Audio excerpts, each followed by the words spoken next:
Nous voulons bénir le Seigneur pour sa faveur. Je voudrais qu'on élève la voix ensemble. Nous disons au Seigneur, je ne suis rien sans toi. Je ne suis rien sans toi. Je ne suis rien sans toi. Je ne suis rien sans toi. Je ne suis rien sans toi. Jésus, je ne suis rien sans toi. Je ne suis rien sans toi. Je ne peux rien sans toi. Je ne peux rien sans toi. Je ne peux rien sans toi. Je ne peux rien sans toi. Je ne peux rien sans toi. Je ne peux rien sans toi. À toi la gloire. Sans toi nous ne sommes rien. Tu es la lumière du monde. Tu es le salut éternel. Nous n'avons que toi, Seigneur. Et tu es notre tout. Nous voulons te magnifier. Parce que tu es digne, Jésus. Alléluia. Gloire à ton nom. Parle à nos cœurs ce matin. Dans le nom de Jésus. Amen. Amen. Nous aurons un temps d'adoration juste après. Je voudrais que très rapidement, nous puissions prendre nos Bibles. Alléluia. Que nous puissions prendre nos Bibles. Merci au groupe musical pour ce temps merveilleux, merveilleux d'adoration. On veut acclamer le Seigneur pour le retour de la responsable du groupe musical, pour tous les membres du groupe. Merci. Alléluia.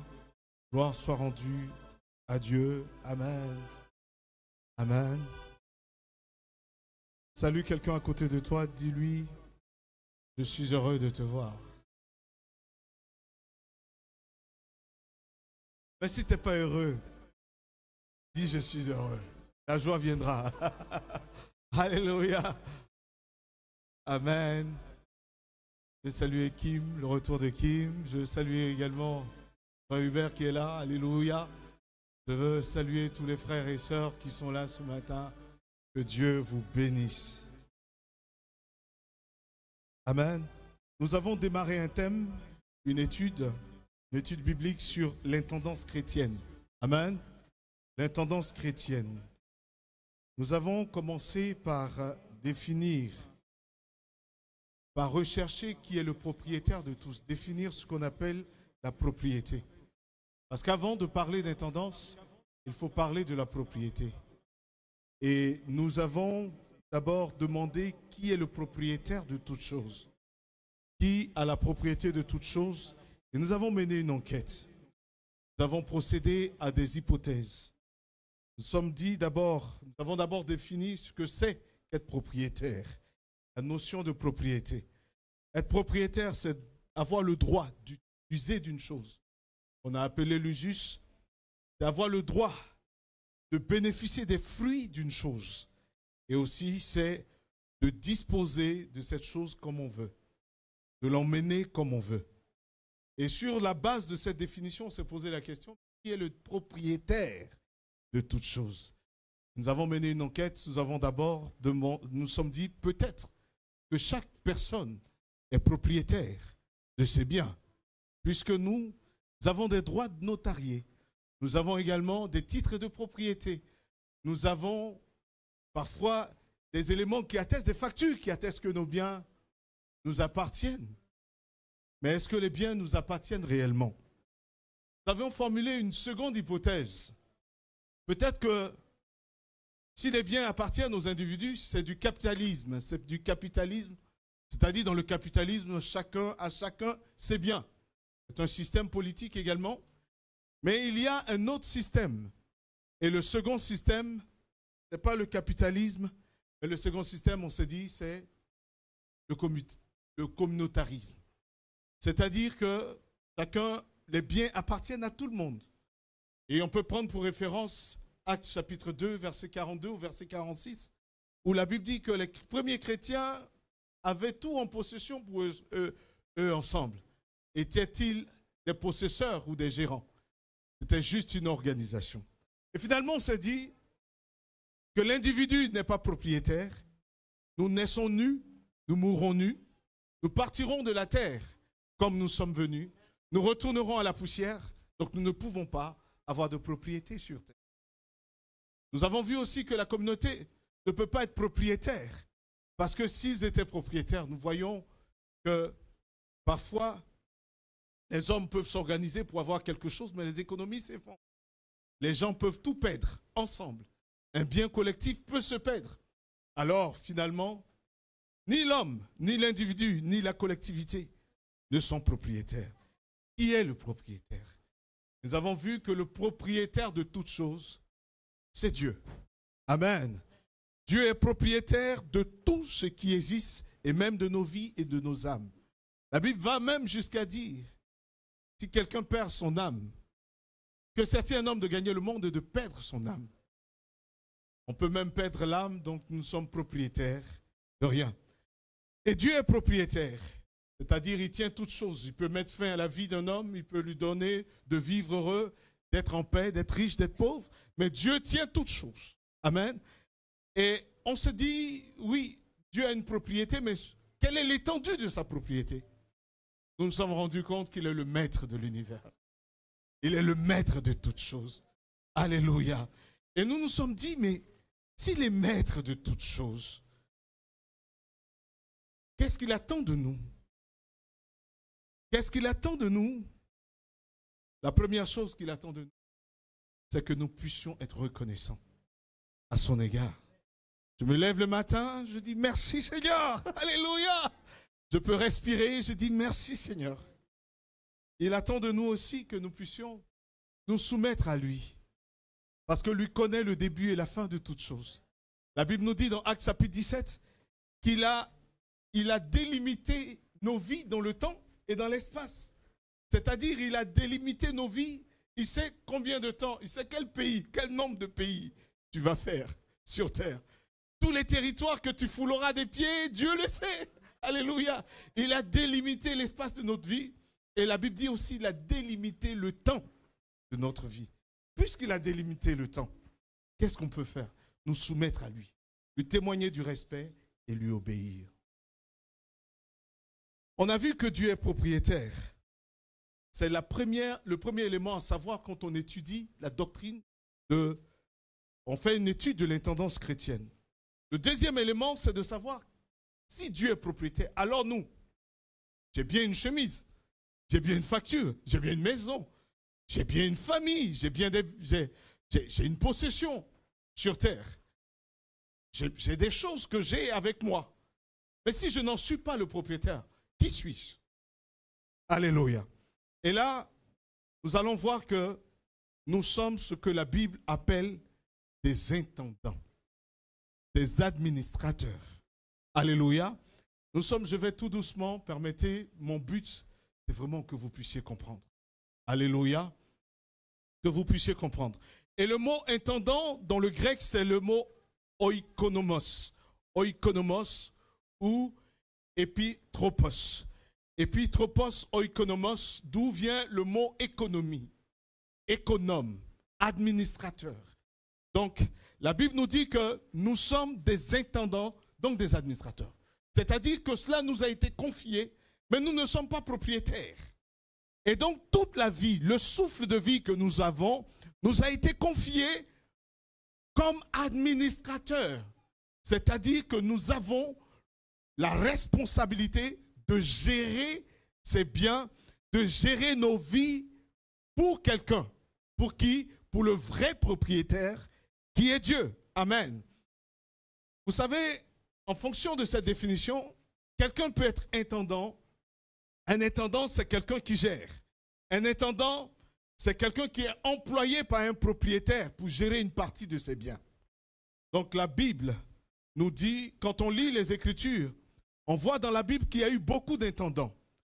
Beaucoup de personnes qui ont été appelées intendantes dans la Bible. On voit par exemple dans Genèse chapitre 44, verset 1, on voit Eliezer de Damas qui était celui qui gérait les biens d'Abraham. On voit dans Matthieu 20, verset 8, on voit dans Matthieu 20, verset 8, on parle de Jeanne, dans Matthieu 20, verset 8, on parle de l'intendant d'Hérode, de l'intendant du roi. Et donc, il y a l'intendant, c'est celui qui gère un bien pour le compte de quelqu'un d'autre. Alléluia. Pour que tu confies tes biens à quelqu'un, il faut un préalable. Il faut un préalable. Et le préalable, si nous sommes intendants, c'est que nous devons retenir que si Dieu nous a rendus intendants, c'est qu'il a quelque part confiance en nous. Alléluia. Dieu a quelque part confiance en toi, mon frère, à toi, ma soeur. Dieu a confiance en nous, donc il nous a rendus intendants du souffle de vie. Il a permis que nous venions sur terre, avec tout le risque que cela comporte, que nous détruisons la terre. Mais il nous a fait confiance en nous donnant la vie et en nous permettant de pouvoir être manifestés sur terre. La Bible parle aussi, on retrouve dans la Bible la notion d'intendance avec l'officier qui gérait les biens d'Hérode. Dans Luc chapitre 8, verset 3, dont le nom est Tchouza. Je me rappelle un frère que j'aime bien, Tchouza ou Tchouza. Je le salue en passant. Amen. Et donc nous sommes des intendants pour Dieu. Quelle est la différence entre l'intendant et le propriétaire? D'abord, l'intendant doit utiliser les biens comme le propriétaire veut et non pas comme il veut. Alléluia. On entend certains dire, oh, je gère ma vie comme je veux. Je fais ce que je veux, je dis ce que je veux. Personne ne peut me contrôler, mais tu te trompes. Tu te trompes. Car c'est Dieu. Dieu veut que nous puissions gérer nos vies comme lui, le propriétaire, l'entend. Le propriétaire, quant à lui, il est souverain sur la façon dont le bien doit être utilisé. Deuxième élément, c'est que l'intendant doit rendre compte. Un jour, l'intendant va rendre compte. Par contre, le propriétaire ne rend compte à personne. Sur cette base, mes frères, mes sœurs, que signifie l'intendance chrétienne? Que dit la Bible concernant le rôle du chrétien en tant qu'intendant de Dieu? D'abord, du point de vue chrétien, chaque individu, et spécialement le chrétien, est intendant des biens de Dieu. Parce que Dieu est propriétaire de tous nos biens. Amen. Et dans Matthieu chapitre 16, verset 26, la Bible dit, Jésus nous dit que notre âme, c'est-à-dire ce qui fait ta vie, la substance de ta vie, il te l'a confié. Même ton âme ne t'appartient pas. Il y a un homme, prenez l'exemple le dimanche dernier, qui a gagné beaucoup de biens. Ses greniers étaient remplis. La saison avait été bonne pour lui. Et il a rempli ses greniers. Voici, j'ai rempli mes greniers. J'ai tout fait. Maintenant, je peux me reposer. Il dit, maintenant, il s'adresse à son âme comme s'il en était le propriétaire. Et il dit, mon âme. Il ne dit pas, mon âme bénit l'Éternel comme David l'aurait dit. Il ne dit pas, mon âme adore Dieu comme David l'aurait dit. Mais il dit, mon âme, repose-toi. Car moi, ton Dieu, je t'ai donné à manger. Et le Seigneur lui dit, oui, aujourd'hui insensé, aujourd'hui même tu rendras ton âme parce que tu n'en es point le propriétaire. Mon frère, ma soeur, le chrétien doit être conscient que nous sommes non seulement la propriété de Dieu, nous appartenons à Dieu, mais nous sommes également les gestionnaires du patrimoine de Dieu. Dans l'Ancien Testament, on retrouve la doctrine de l'intendance. Mais comme dans la plupart des cas, ce n'est pas complètement révélé dans l'Ancien Testament. Cependant, on a quelques indications qui nous permettent de voir l'intendance. D'abord, dans le livre de la Genèse, Dieu a donné à l'homme la charge du jardin d'Éden. La Bible dit qu'il plaça l'homme dans le jardin d'Éden pour le garder. Genèse 2, verset 15. Il garde l'homme et puis il lui donne des instructions spécifiques par rapport à la manière dont l'homme doit gérer et utiliser l'endroit dans lequel il est. Il lui dit, il définit les limites de sa gestion, puisqu'il est le propriétaire. Alléluia. Si l'homme était propriétaire du jardin, Dieu n'allait pas lui dire, tu manges tout, tu manges ça, mais tu ne manges pas ça. Mais comme Dieu est propriétaire, il dit à l'homme, tu mangeras de tous les fruits, mais celui-là, tu n'en mangeras pas. Mais l'homme le diable est venu dire à l'homme qu'il serait le propriétaire de tout et qu'il ne serait même plus l'intendant. Il dit, si tu manges de ce fruit, tu deviendras le propriétaire du jardin. Donc il était une question, c'est que la chute de l'homme est venue de la méconnaissance, du fait que l'homme n'avait pas compris qu'il était intendant et qu'il ne pouvait pas devenir propriétaire. Il a voulu devenir propriétaire parce que le diable lui a dit, je te propose la propriété. Comme il a fait à Jésus lorsque Jésus est venu sur terre, il lui a dit, regarde les royaumes de la terre, regarde tout ce que tu vois là, j'en suis le propriétaire. Si tu te prosternes devant moi, je te donnerai ces choses. Mais Jésus lui a dit, tu ne tenteras pas l'Éternel ton Dieu. L'homme a été tenté et l'homme a failli. L'homme a échoué dans sa responsabilité. Et il a dû rendre compte à Dieu. Parce que l'intendant rend compte. Et dans Genèse chapitre 3, Dieu viendra pour que l'homme le rende compte. Et le résultat de l'évaluation du Seigneur, l'homme a été jeté hors du jardin d'Éden. Très tôt, Dieu également va dire à Caïn, je t'ai confié la responsabilité de ta famille, de ton frère. Caïn va demander à Dieu, mais qui m'a fait gardien de mon frère? Il va tuer son frère pensant que la vie de son frère lui appartenait. Aussi Dieu va lui demander des comptes. Chaque enfant de Dieu, chaque Israélite lorsqu'ils sont entrés dans la nation sainte, Dieu avait à cœur à travers Moïse, déjà avant cela, de leur donner des instructions pour leur dire, quand vous entrerez sur cette terre, prenez garde à la manière dont vous allez gérer la terre, gérer la promesse de Dieu. Et parce que les Israélites ont voulu vivre, Israël a voulu vivre comme il l'entendait, qu'est-ce que Dieu a fait? Dieu va demander des comptes. Israël sera chassé du territoire d'Israël.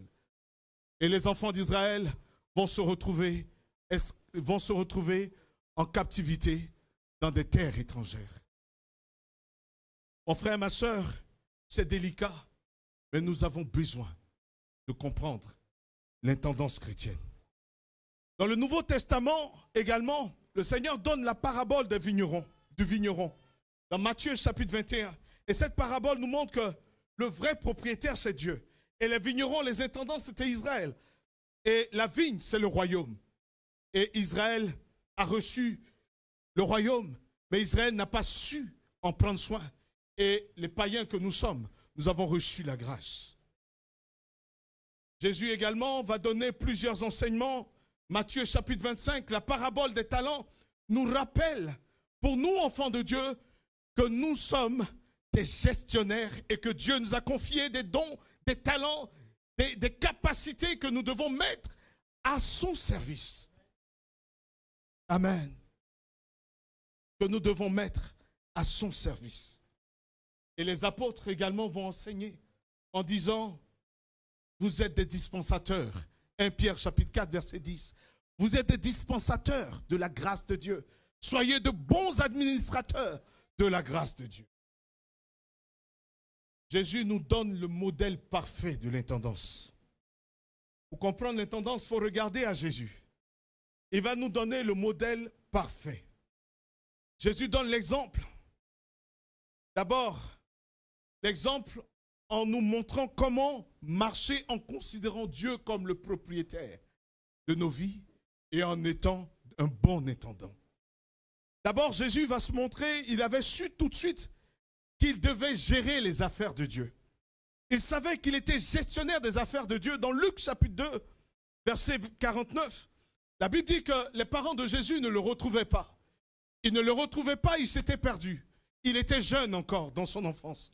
Dès son enfance, il va prendre conscience d'une chose. Il était jeune et lorsque ses parents commencent à le chercher, ils finissent par le trouver dans le temple. Ils lui disent, mais que fais-tu ici? Et Jésus de leur répondre qu'il doit s'occuper des affaires de son Père. Alléluia! Jésus dit, il faut que je m'occupe, Luc chapitre 2 verset 49, il faut que je m'occupe des affaires de mon Père. Et toute la vie de Jésus a été tournée autour d'accomplir la volonté de Dieu. Amen. Toute sa vie durant, Jésus désirait se consacrer sans délai, parce qu'il était même jeune, sans délai, il voulait se consacrer aux affaires du Père. Deuxième élément, non seulement il a montré, Jésus était gérant des affaires de Dieu, il a pris conscience qu'il était gérant des affaires de Dieu, mais deuxième chose, la Bible dira de lui qu'il est le serviteur. Et Jésus lui-même dira, je ne suis pas venu pour être servi, mais je suis venu pour servir. Alléluia. Dans Marc chapitre 10, verset 45 notamment, il nous dit qu'il n'est pas venu. Il sait qu'un intendant, c'est un serviteur. Si nous sommes intendants de Dieu, nous devons prendre conscience que nous devons servir, que notre vie doit servir le Seigneur. Amen. Et dans Ésaïe chapitre 42, verset 1, Ésaïe prophétisait déjà que le Seigneur serait serviteur. Que le Messie serait serviteur. Et la Bible nous dit dans Philippiens chapitre 2, verset 7, la Bible dit, existant en forme de Dieu, à partir du verset 5, existant en forme de Dieu, la Bible dit de regarder à Jésus, qui nous montre le modèle de l'humilité. Existant en forme de Dieu, il n'a pas regardé son égalité avec Dieu comme une proie à arracher. Alléluia. Il n'a pas regardé, il était Dieu, mais il est venu comme intendant, comme serviteur. Il n'a pas regardé son égalité avec Dieu comme une proie à arracher. Mais la Bible dit, il s'est humilié lui-même. Et l'expression grecque, c'est le mot kénos. Kénos qui veut dire que Jésus s'est vidé de lui-même. Un vrai intendant se vide de lui-même. Alléluia. Laissant toute la place à celui qui gère sa vie. Alléluia. Il s'est vidé de lui-même. La kénos. Et dans Luc chapitre 22, verset 42, Jésus dira, je ne suis pas venu pour accomplir ma propre volonté. Je n'ai pas l'abusus, comme on voyait. Je n'ai pas le droit d'utiliser ma vie comme je l'entends. Mais je suis venu pour accomplir la volonté du Père. Alléluia. Je suis venu pour faire ce que le Père veut. Et enfin, le Seigneur lui-même s'est présenté comme un ouvrier. Un intendant travaille. Un intendant est à l'ouvrage. Un intendant ne s'assoit pas. Un intendant se lève. Un intendant a envie de travailler. Cherche des opportunités pour travailler. Et Jésus travaillait. Et il dira dans Jean chapitre 9, verset 4, il faut que je fasse pendant qu'il est jour la volonté de mon Père. Il faut que je fasse pendant qu'il est jour la volonté de celui qui m'a envoyé. Il était pressé d'accomplir, d'être à l'ouvrage pour Dieu. Il le dira encore dans Jean chapitre 5, verset 36, ma nourriture à moi, c'est de faire la volonté de Dieu. Il était non seulement gérant de Dieu, serviteur de Dieu et ouvrier de Dieu. Et à la fin de son ministère, il dira, parce qu'il est ouvrier, il dira dans Jean chapitre 17, verset 4, j'ai achevé l'œuvre que tu m'as confiée.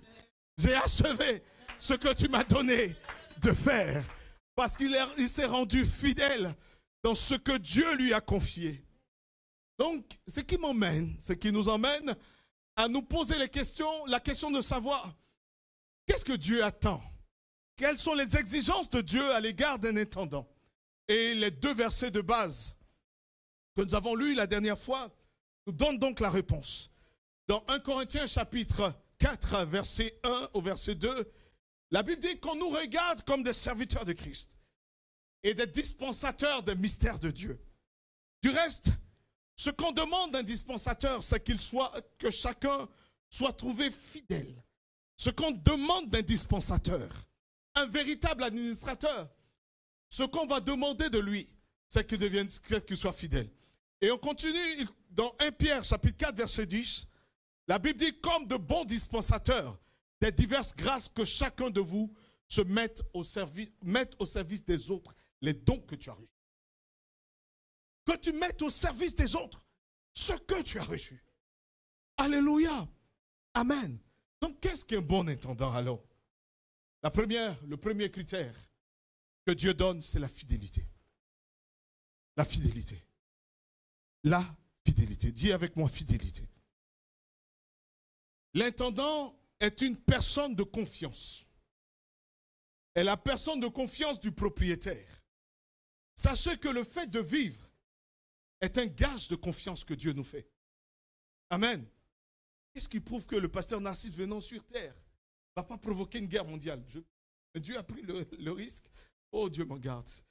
Dieu a pris le risque de me faire venir sur terre. Par confiance. Dieu a eu confiance en toi, mon frère, ma soeur. Donc il t'a confié un intendant fidèle. Vous savez, la fidélité, c'est la conduite droite et juste devant Dieu. Amen.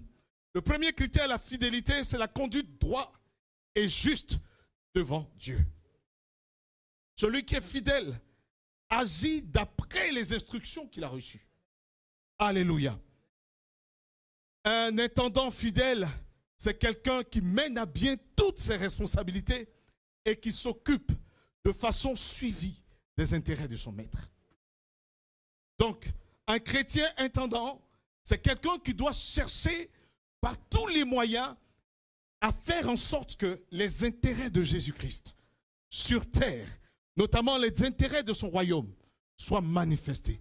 Nous sommes des citoyens du royaume. Qu'on te voit et qu'on sente que les intérêts du royaume sont dans ton cœur.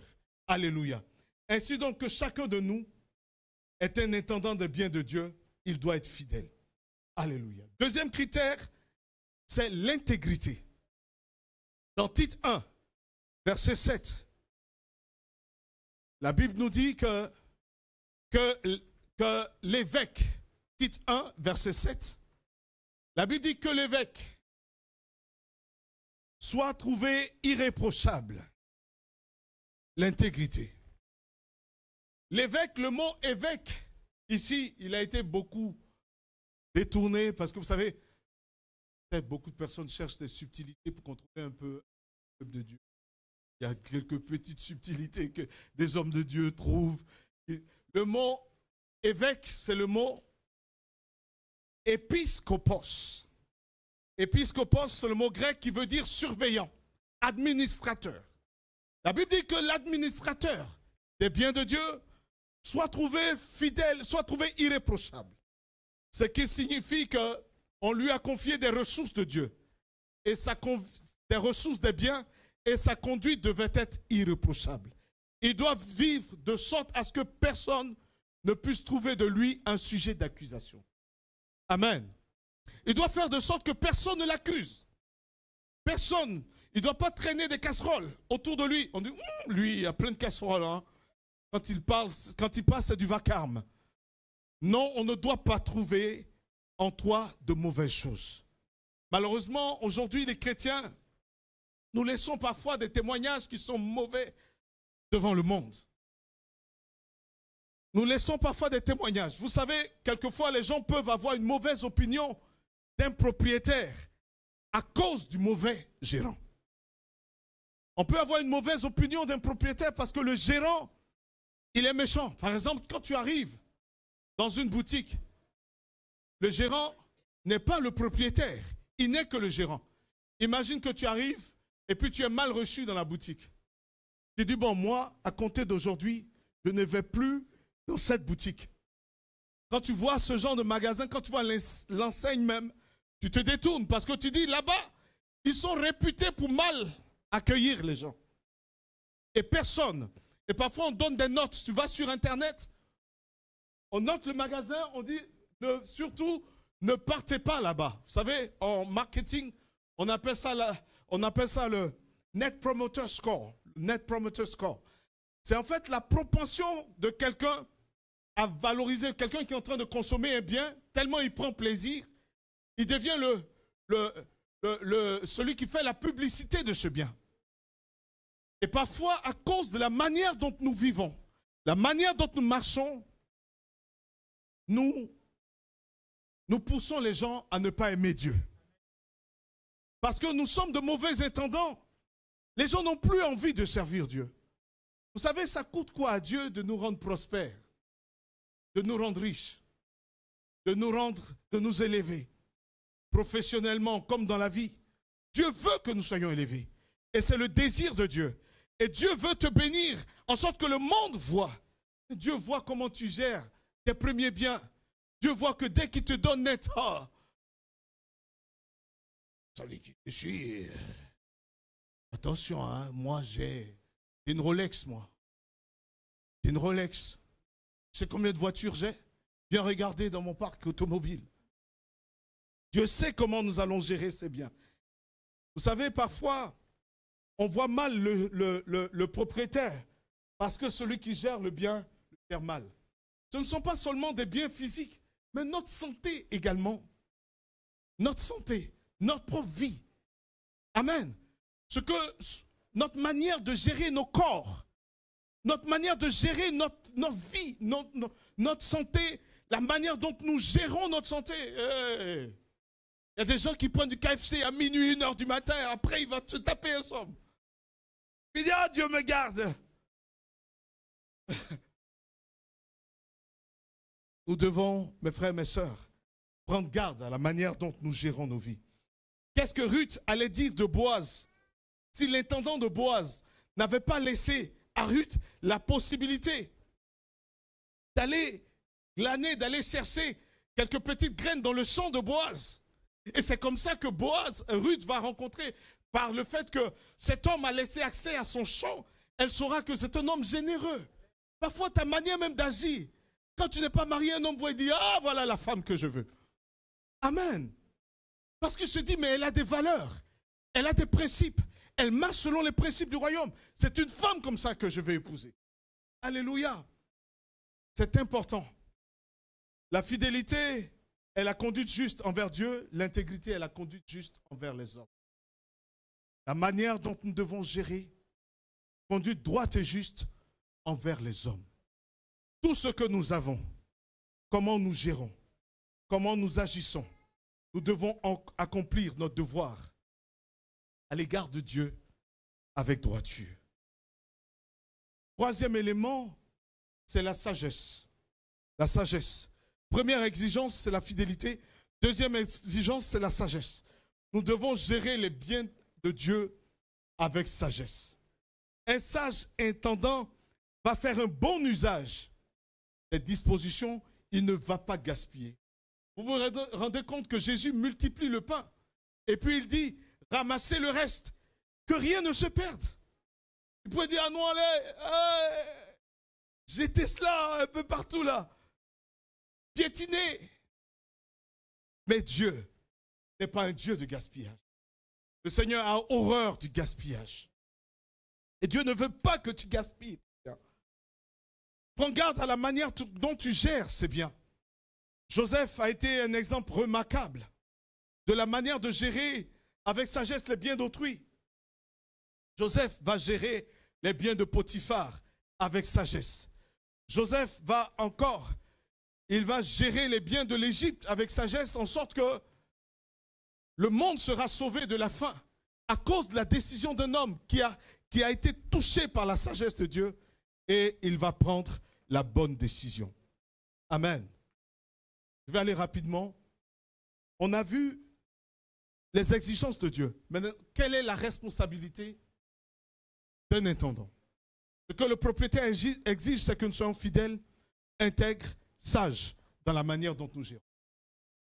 Dans Jacques chapitre 1, verset 5, notamment par rapport à la sagesse, nous pouvons demander la sagesse à Dieu pour gérer les biens que nous avons.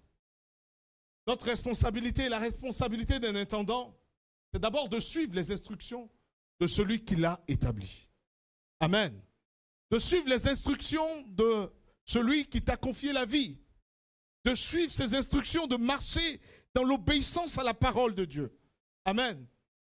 Vous savez, l'intendance chrétienne n'est pas beaucoup enseignée parce que la plupart du temps, quand on enseigne l'intendance, c'est pour dire aux chrétiens, donnez l'argent, donnez dans l'église. Ce n'est pas le but que nous recherchons. C'est que tu prennes conscience que toute ta vie appartient à Dieu. Alléluia. Et que tu rendras compte pour la vie, pour la famille, pour tout ce que tu auras, tes ressources, ta santé, tout cela, tu rendras compte à Dieu.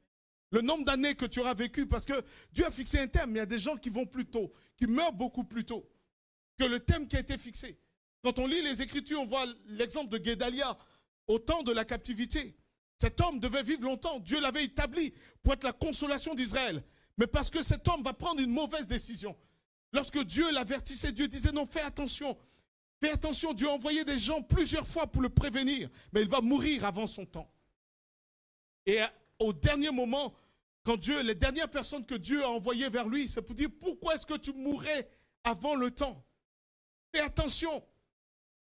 Fais attention, sois sage dans la manière dont tu vis. Parce qu'on cherche à te tuer. Il dit pourquoi? Pourquoi on va soustraire? Parce que si tu meurs, on aura soustrait à Israël sa consolation. Tu es la consolation d'Israël. Tu as été appelé pour être une bénédiction pour la nation tout entière. Ne meurs pas vite. Et cet homme va mourir vite. C'est pourquoi nous devons marcher selon les instructions de Dieu. Pour ne pas mourir vite. Pour ne pas mourir vite. Osias, la Bible dit qu'il fut merveilleusement soutenu par Dieu. Jusqu'à ce qu'il gère mal. Il veuille gérer les choses du Seigneur. Selon lui-même. Il a décidé d'aller offrir des sacrifices alors qu'il n'était pas sacrificateur. Il était roi sans être sacrificateur. Et il va vouloir prendre la place qui n'était pas sa place. Et il va mourir de la lèpre. Mon frère, le gérant ne doit rien faire d'autre que de suivre les instructions données par son maître. Alléluia. C'est pourquoi l'apôtre Paul déclare, car la nécessité m'est imposée, parlons de l'évangélisation. Malheur à moi si je n'évangélise. Il dit malheur à moi parce que l'apôtre Paul dit que l'évangélisation dans son cœur, c'est comme une obligation pour lui. Il ne le fait pas pour les hommes. Il ne le fait pas pour quelqu'un. Mais Dieu lui impose dans son cœur, il doit suivre l'instruction de Dieu. Autrement, il n'est pas en paix. Autrement, il n'est pas en joie. Autrement, il ne se sent pas bien. Il dira aussi, la Bible contient beaucoup d'instructions nécessaires. Dans Marc chapitre 16, verset 15, Jésus dit, allez partout, le monde, imposez les mains aux malades, ils seront guéris. Le Seigneur dit, prêchez l'évangile. Ça, c'est l'instruction de notre Dieu. Prêche l'évangile autour de toi. Non, moi j'ai honte. Hein. Moi je suis timide. Je vois les gens, je peux pas, Seigneur. Mais lorsque tu es intendant de Dieu, tu n'as pas le temps de t'embarrasser. Le temps presse. Parce que tu comprends que la vie a un temps. La vie a un thème. Le temps presse. Servons Dieu. Courons pour le Seigneur. Alléluia. Enfin, l'intendant doit être conduit par le Saint-Esprit. Un intendant doit être conduit par le Saint-Esprit. Vous savez, nous avons besoin que le Saint-Esprit puisse nous diriger, nous conduire. La Bible dit, or, tous ceux qui sont conduits par l'Esprit de Dieu sont aussi enfants de Dieu. Un véritable intendant de Dieu cherche la volonté du Saint-Esprit. Cher Saint-Esprit, qu'est-ce que je fais? Vous savez, tant de fois, je me suis retrouvé devant des situations, je ne savais pas que décider. Mais intérieurement, on voyait ma bouche fermée, mais intérieurement, Saint-Esprit, je fais quoi? Je fais quoi là? Je fais quoi là, Saint-Esprit? Parle-moi, dis-moi quelque chose. J'ai besoin de toi. Je prends. Vous savez, je vous conseille de ne pas prendre de décision si vous n'avez pas entendu Dieu. Alléluia. Ma femme me dit souvent, je te connais maintenant. Elle dit, quand tu ne prends pas de décision, je ne force pas, sinon tu prends une mauvaise décision.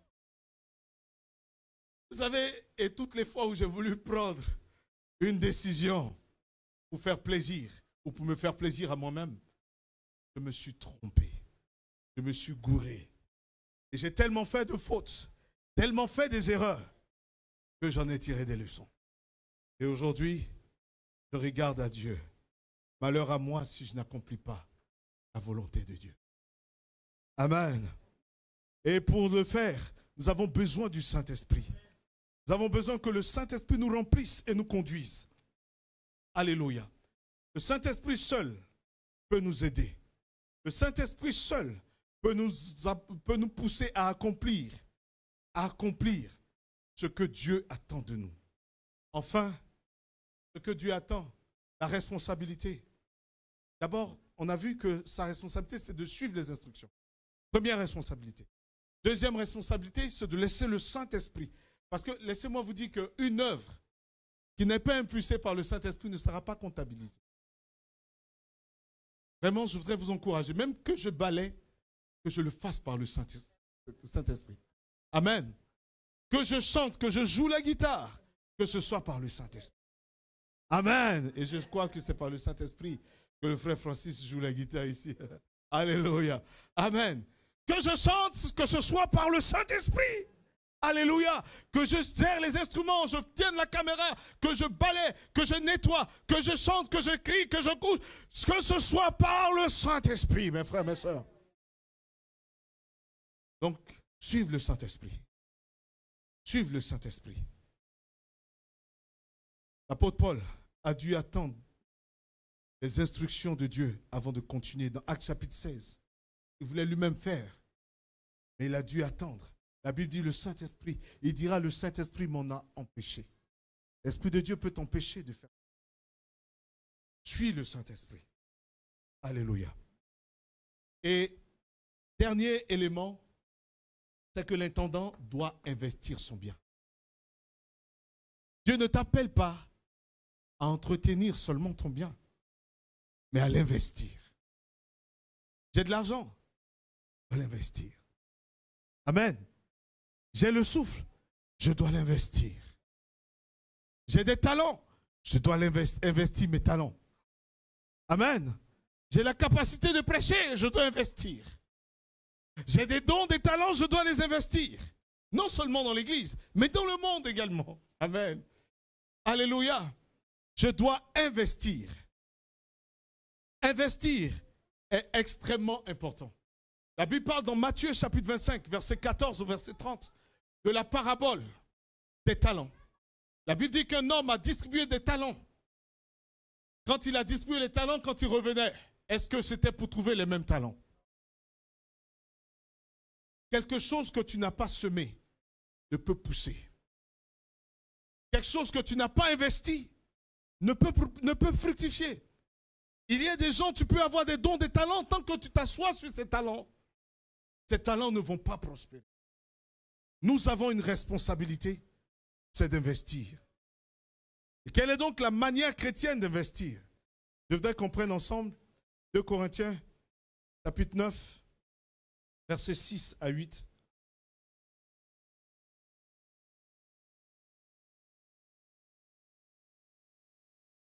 Alléluia.